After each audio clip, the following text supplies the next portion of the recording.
Bienvenue dans cette nouvelle édition de décryptage sur Africa 24.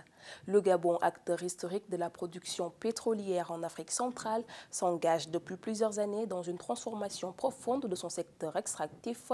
Cette mutation vise à mieux valoriser ses ressources, garantir la transparence et renforcer les retombées locales du pétrole et des mines. Dans cette nouvelle édition de décryptage, en marge des Journées Pétrole 2025, nous recevons M. Jonas Rabeng-Kogo, conseiller spécial du président de la République du Gabon, chef de département adjoint au département hydrocarbures, mines, géologie et transformation. Monsieur Jonas Rabeng-Kogo, bienvenue sur Africa 24. Quelle est l'approche du Gabon pour assurer un meilleur équilibre dans la négociation des contrats de partage de production? L'approche, elle va s'établir sur plusieurs piliers, des piliers de formation. Des piliers le but, c'est de montrer le Gabon avec ses stratégies, ses atouts et ses ouvertures et sa stabilité à travers le monde et de favoriser la venue des investisseurs et à ce que le Gabon puisse davantage émerger vers la concert des nations. Quels sont, selon vous, les leviers que les pays africains devraient actionner pour tirer pleinement parti de leurs ressources tout en préparant l'après-pétrole?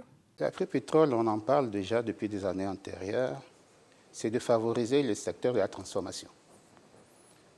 Transformation, tant sur les industries et tant sur ce qu'on appelle couramment les métiers de service et organiser protéger tout ce qu'on appelle aussi les petits métiers. Il faut comptabiliser, capitaliser le potentiel humain à pouvoir les mettre susciter le génie de l'individu de manière à pouvoir être émergent et créatif sur tout ce qui est à faire, en fait, pour résumer. Il y a beaucoup de place en Afrique, notamment en ce qui concerne le Gabon, pour voir, il y a beaucoup de secteurs à développer. Donc le fin mot pour transformer, c'est la transformation des industries, non seulement pas toujours sur le plan industriel, mais les ramener à la plus petite proportion que nous appelons surtout le secteur informel. Il faut l'organiser, le canaliser, il faut les booster. Au niveau de Gabon, il y a pour les encourager, il y a récemment, il y a la création de la Banque centrale de l'entrepreneuriat. Il y a la favorisation de l'organisation des coopératives. Il y a l'agriculture, qui est un pan essentiel aussi dans le plan de société, parmi les 6 piliers, l'agriculture. Pour amener à l'auto-alimentaire, il faut baisser l'importation, qui est plus de 80% au niveau du Gabon, et ainsi de suite. Du 28 au 31 mai 2025, vous avez pris part à la 3e édition des Journées Pétrole organisées par le cabinet 3e Partenaires et Conseil. À la lumière de votre participation à ces journées, quelle est votre appréciation de cet événement?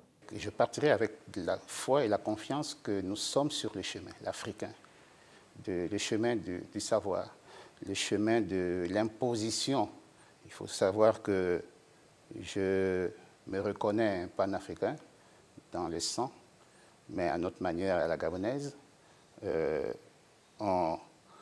sens que encore 5 ans et 10 ans, le Gabon et l'Afrique en général aura sa place dans, non seulement pour le continent lui-même et à travers cette fusion d'événements et de personnes parce que je reste toujours focus sur le leadership de l'être humain africain, nous pourrons répondre efficacement les défis, les enjeux dans le monde, dans sa globalité.